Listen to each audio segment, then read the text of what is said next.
what's the theme and the topic of this exhibition and what you try to show? The theme of the exhibition is to look at two different modernities in South Africa in the 20th century. Two ways of coming out of a colonial context. One by a small minority group who took over the colonial context and modernized it to get ahead of the colonizers. The other by the vast majority of South Africans who were pushed into diaspora by colonial forces and spent the 20th century nation building, creating the great inclusive democracy that we know through Mr. Mandela and through the ANC and that the world knows South Africa for. So it is the story of how both groups embraced modernism and modernization to move beyond the colonial legacy. Some did not, some did. And we have a country with two modernities today in fusion. Hence our last exhibit, young people speaking about the inheritance of two modernities.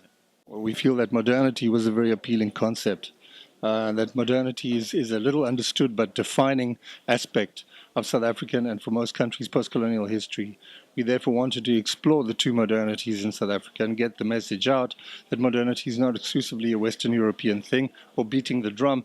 We have many innovations within modernity that would make Jürgen Habermas and Latour very, very confused. How did you try to depict and to show the content of the topic?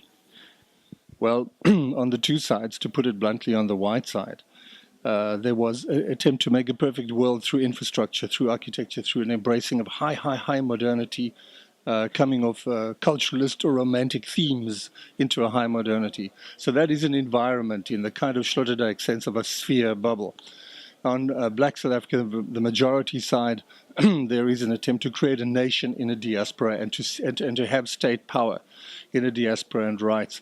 Now, without photography and film, there would be very little record of the black struggle, which is the greater part of the struggle. Whereas, as you can see from our walls on the other side, the white side was very careful in the way it documented and presented its nation building and its spatial control. On the black side, it is resistance, but that resistance is covered in film photography. Without film photography, it would have vanished and been very difficult to resurrect. So we've had a balance, a film and photographic record, which is very beautiful once one explores it.